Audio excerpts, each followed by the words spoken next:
1,000! Hey guys, I'm Kate. Welcome back to my channel, and today I have my tea with me because I am ready to hunker down and have a chatty video about AuthorTube / YouTube milestones because guys, there are 1,000 of you now. Subscribed, not actively watching, but you know. I thought about some ways in which I wanted to celebrate hitting 1,000 subscribers, but haven't exactly decided. Originally I was thinking I'd buy myself a ring light so I'd have like a more uniform lighting system, but I looked up the prices on Amazon and decided that I could just continue pointing lamps at my face for now. So hitting 1,000, that is super duper cool. It is freaking awesome, and I'm gonna get a little bit hypocritical later in the video, but for now, woohoo! You guys, AuthorTube has just brought me so much joy. I love making videos. I consider it a hobby now, and it's like a fun, creative outlet. I've talked before about how writing turns into work, which is really cool. I mean, don't get me wrong, but then I needed a hobby that was like an actual hobby and not a writing hobby or another story because, you know, that's how it works usually. And ugh, it has just been such a cool experience being part of this community. And I'm thankful that anyone is watching my videos, let alone a theoretical 1,000 of you. I've said it before multiple times, but my favorite part are the comments that I receive from y'all because I feel like we're actually having a conversation, because obviously the first step is just me talking to my camera, but then, you know, a little bit on, I got to have a whole bunch of conversations with other writers, and that's just so cool. And so when I was thinking about ways to celebrate, I was thinking I could do like a Q&A thing because I've seen a lot of people do that when they hit 1,000, but because I feel like I talk with y'all all the time, I don't know that there's any questions that you guys might have for me that you haven't already asked. If there are though, please leave them down below, and if there's enough of them, I will make a video, but definitely I will answer at least one-on-one, if not otherwise. All of that being said, let's move on to the heart of what I think this video is gonna be about. Ooh. As a lot of you know, I like to set goals. I didn't make a video for August goals, but that's another topic for another time. I love goals, and a lot of the time I say it's because I have bad memory, so that if I didn't set goals, I wouldn't like remember what I was actively working toward, and that is partially true. But the other part of it is that I love stats, and I love having something to kind of measure against, and this is where that hypocritical part from before is about to come back in. So just bear with me for a second. Once upon a time, I set goals for subscriber count on YouTube. Like, I'm setting a goal to have X number of subscribers by this date. Because I set goals for everything, I try to have a concrete goal, a goal I can measure against for all situations. You know, write 1 chapter a day, yes or no did I do it kind of thing. So on the 5th of September 2017, I made a concrete plan for several goals in my life. 3.5 years, kind of. I did it based off of my birth date, which I don't recommend. This is just another thing. Don't set it by your birth date. I was hoping by July 2018 to have 500 subscribers, and by July 2019 to have 1,000. It's August 2018 and I just hit that mark. Is this super duper cool? Am I ahead of schedule? Yes, yes, yes. Do I recommend doing it this way? No. I don't recommend me doing it this way. I wish that this wasn't how I had internally programmed to measure my YouTube success by, because there's no guarantee anywhere on YouTube. Like, this was a bad goal. Even though it was measurable and it was a yes, no, it was a bad goal. Because of course I can't control how many people subscribe to me. Just like it would be a bad goal to set, I want to sell X number of copies of your book, because you can't control how many people are going to buy your book. And yet I always have to fight the urge to set goals like that. My mind always works that way. A better goal would be like to publish 1 video a week, because that is something completely within your control to do. Or if you're new to AuthorTube, like right now, today's the first day and you're like, I want to make a video, then your goal could be make 4 videos within 2018. That is a good goal. That is a measurable goal. That is all actionable on your part, not to have 100 subscribers within 2018 or anything like that. Or let's say you want to get more involved with an AuthorTube community. It could be as simple as like comment on X number of videos per week, or DM your favorite AuthorTuber, or whatever. Not how many likes you get, not how many comments you get, not how many subscribers you get. I watched several wonderful, fantastic, just awe-inspiring AuthorTubers, and they don't have as many subscribers as, in my head, I think that they definitely should have.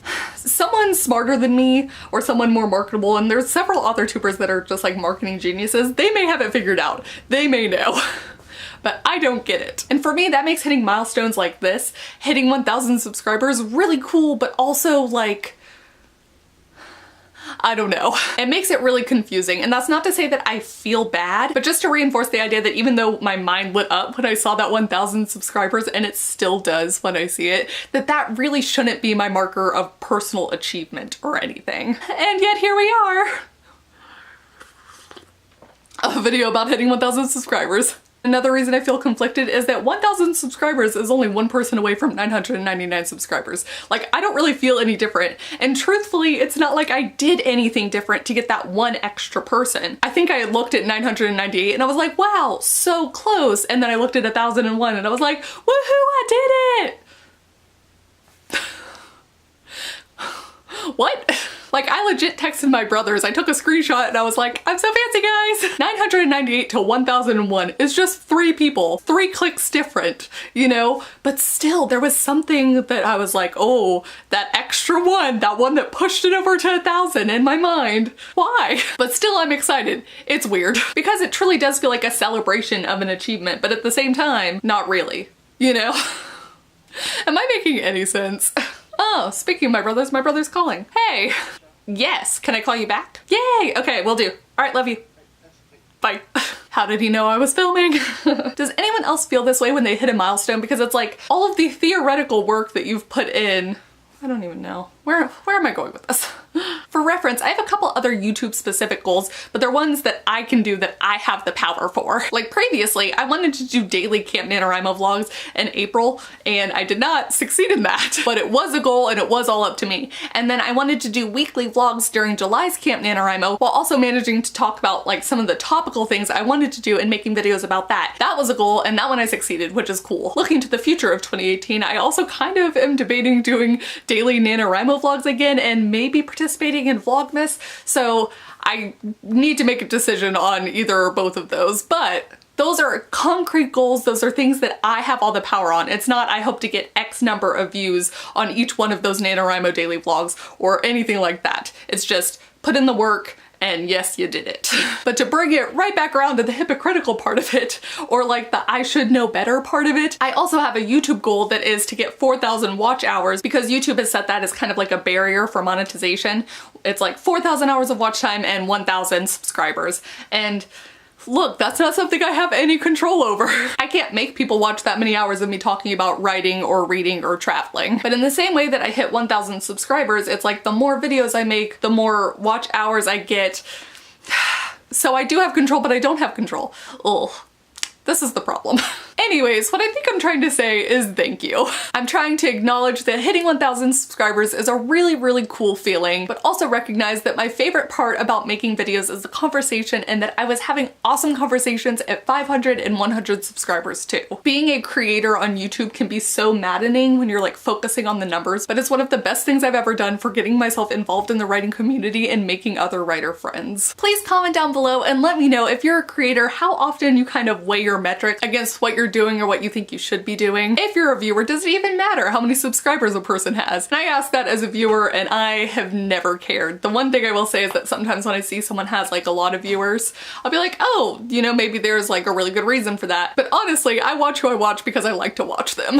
But also, you know what? Please comment down below and let me know if there's anyone on AuthorTube or BookTube or some other part of YouTube that you think doesn't have nearly enough watchers or subscribers or whatever, and I would love to check them out. See, but then this is counter to my point about how that part doesn't matter, so I am all over the place. Please also let me know if you have measured a goal off of the wrong metric before and then what you did to kind of right your brain against being elated at something that you have no control over. Thank you guys so much for watching and I'll see you all very soon at the new video. Bye!